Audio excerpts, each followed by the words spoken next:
Assalamualaikum warahmatullahi wabarakatuh. Perkenalkan, nama saya Andra Ahmad Aulia dari PGSDB 2020. Di sini saya akan mempresentasikan makalah saya tentang perilaku school bullying pada siswa sekolah dasar.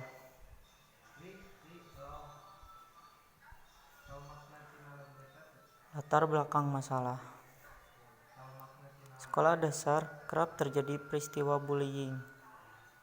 Sekolah dasar merupakan pendidikan paling dasar pada pendidikan formal di Indonesia, yang memiliki peranan dalam keberlangsungan proses pendidikan selanjutnya.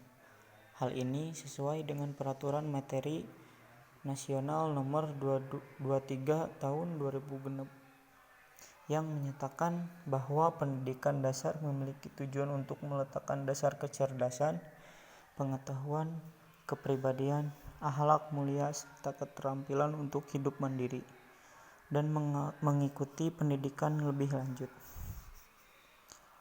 Pendidikan dasar di Indonesia merupakan fondasi bagi jenjang pendidikan selanjutnya. Haruslah berperan dalam berbentuk suatu fondasi yang kokoh berkaitan dengan watak serta kepribadian anak, khususnya peserta didik. Namun, apabila fondasi dalam meletakkan dasar-dasar pendidikan yang berdampak pada pembentukan watak serta kepribadian anak tidak kuat, nantinya anak akan mudah terpengaruh dengan hal-hal negatif. Bentuk penyimpangan perilaku yang terjadi pada siswa SD tidak hanya berupa kekerasan yang merupakan salah satu bentuk dari perilaku agresif.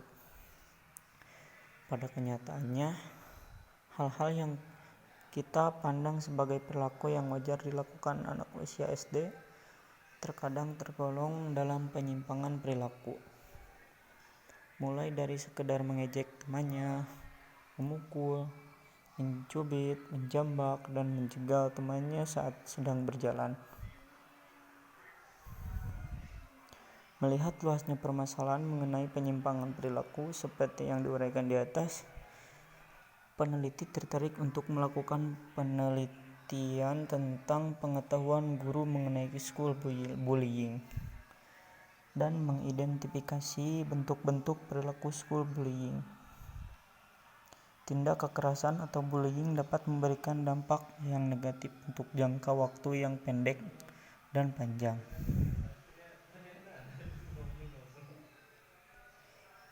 Rumusan masalah. Apa itu perilaku school bullying? Perilaku school bullying adalah aktivitas seorang individu bermula dari sebuah stimulus atau rangsangan yang bersentuhan dengan diri individu tersebut dan hubungannya timbul tanpa sebab. Perilaku manusia adalah refleksi seperti pengetahuan, persepsi, minat, keinginan, dan sikap. Hal-hal yang mempengaruhi perilaku seseorang terletak dari individu atau faktor internal. Dari luar dirinya faktor eksternal, didorong oleh aktivitas dari sistem organisme dan respon terhadap stimulus.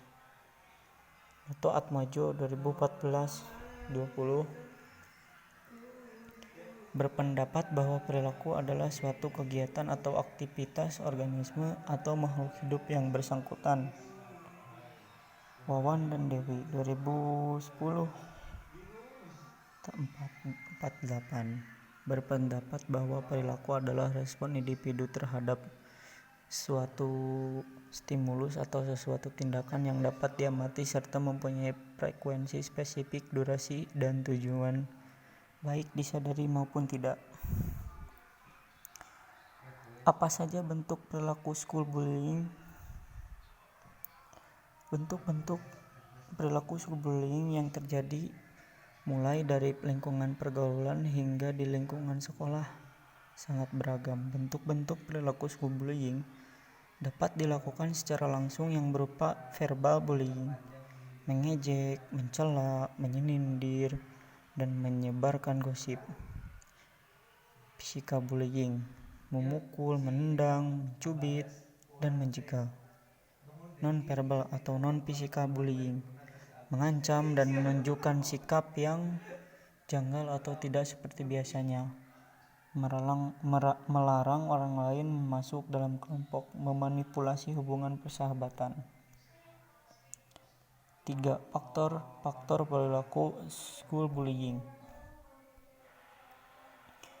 Perilaku school bullying terjadi tidak hanya disebabkan oleh suatu faktor saja, tetapi setiap bagian yang ada di sekitar anak juga turut memberi kontribusi baik langsung maupun tidak langsung dalam munculnya perilaku tersebut. Trepi 2010 berpendapat bahwa bullying dapat terjadi akibat faktor dari anak yang sering berperilaku menyimpang, agresif, dan senang melakukan kekerasan. Selanjutnya, faktor dari lingkungan pergaulan anak, pola asuh, keluarga, iklim sekolah, dan media berupa internet, televisi, serta media elektronik lainnya yang memberi pengaruh buruk terhadap perkembangan anak.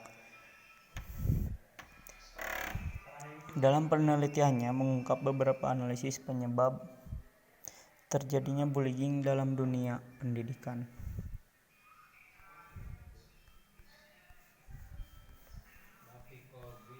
Simpulan dan saran. School bullying tidak mungkin terjadi hanya dengan pelaku, tetapi terdapat anak yang menjadi sasaran penganiayaan dan penindasan oleh pelaku bullying. Anak-anak yang menjadi korban bullying memiliki postur tubuh yang lebih kecil dibanding teman lainnya, lemah secara fisik ataupun psikis. Anak yang memiliki penampilan yang berbeda dari segi berpakaian dan berperilaku, misalnya saja anak yang mengucilkan diri dari pergaulan, susah beradaptasi dengan lingkungannya, memiliki kepercayaan diri yang rendah, dan anak yang memiliki aksen yang berbeda. Anak orang tak mampu juga sering menjadi korban bullying. Bahkan anak orang kaya pun tidak luput dari perlakuan bullying. Selain itu, anak-anak yang kurang pandai dan memiliki keterbatasan fisik seperti gagap juga sering menjadi korban bullying. Karakteristik korban bullying adalah mereka yang tidak mampu melawan atau mempertahankan dirinya dari tindakan bullying. Sekian dari saya. Wassalamualaikum warahmatullahi wabarakatuh.